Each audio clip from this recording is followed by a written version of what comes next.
Hey students, Mrs. Loy here with another video lesson. Today, we're going to be talking about your Compare and Contrast CER. Now, I know the CER feels a little bit difficult. By the time this video is over, we're going to be able to develop a concise claim statement, because I know we worked on one in class, but I want to help you guys make it a bit more concise. We're going to work on choosing quotes that match up with our claim and that support in a really real way.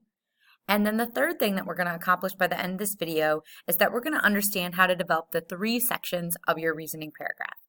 So let's jump over to my Google Doc and let's get going. So as you can tell from my Google Doc, I've already done a lot of work on my CER. So let's talk about what I did in order to really create that concise claim. So the first thing that I wrote in my claim box was what I was choosing to focus on. If you remember from class, we brainstormed a list of attributes, things that you could compare and contrast between the Blac Cat and the Telltale Heart. One of those things might be character development. Now remember, character development, which is also known as characterization, happens in multiple ways. It happens through what the characters say, what the characters do, what the characters think, and how the characters react to other characters. So when I took a look at my claim, I noticed that I wanted to make sure that I was articulating to my reader exactly what it was developmentally that I wanted to focus on. So I have my 2 titles, I have my author, and then my claim is that there are many structural similarities in the way Poe develops his characters. So I am going to be talking about Poe's craft and his sentence structure as a way to develop his characters. So I would challenge you guys, does your similarity employ that same conciseness? If not, you might want to go back and revisit. The second thing that I did was I went ahead and plugged in my evidence. Now, it might not make a lot of sense to you, but you'll see there are some words, some areas of my text that are in bold. Those are the things that I'm focusing on. So Poe develops his characters through this use of sentence structure with the dash, which is why I made those areas bold. I wanted you guys to understand that the bold indicates that that's where the narrator is pausing.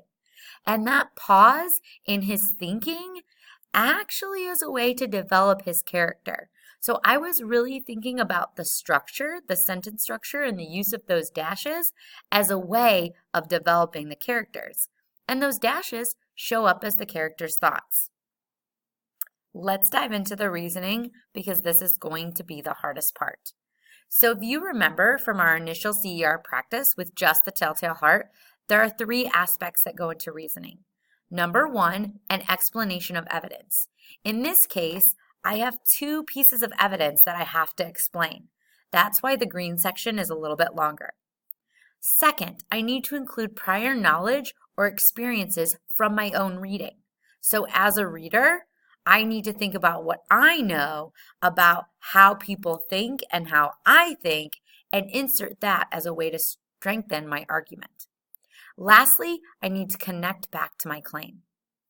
So let's take a look at my reasoning. The first excerpt from the Telltale Heart is describing the narrator's incessant approach to watching the old man each night as he prepares to take his life. There you go. I'm simply summarizing what my quote says.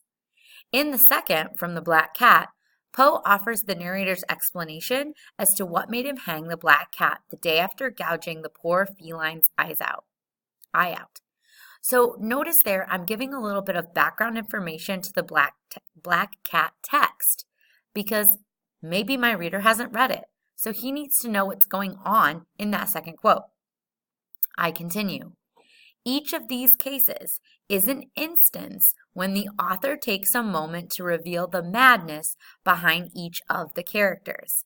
As their actions unfold, the reader can tell by the punctuation of the sentences that there seems to be a pause, a sort of consideration for their actions that is immediately rebuked.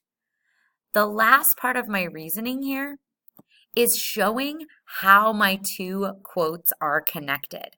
So we want to make sure, because that's not something that we've done before, that we're doing that within our text.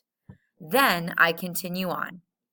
As a reader, there's my prior experience, I am reminded of my own thinking when I contemplate a decision that may be more wrong than right. I second guess myself, much like the dashes indicate the narrators are doing so in the text. Lastly, connect to my claim. Therefore, it is demonstrated that in each text, Poe intentionally uses his sentence structure to reveal the narrator's character. Now, if I scroll down, you guys are going to see my completed paragraph.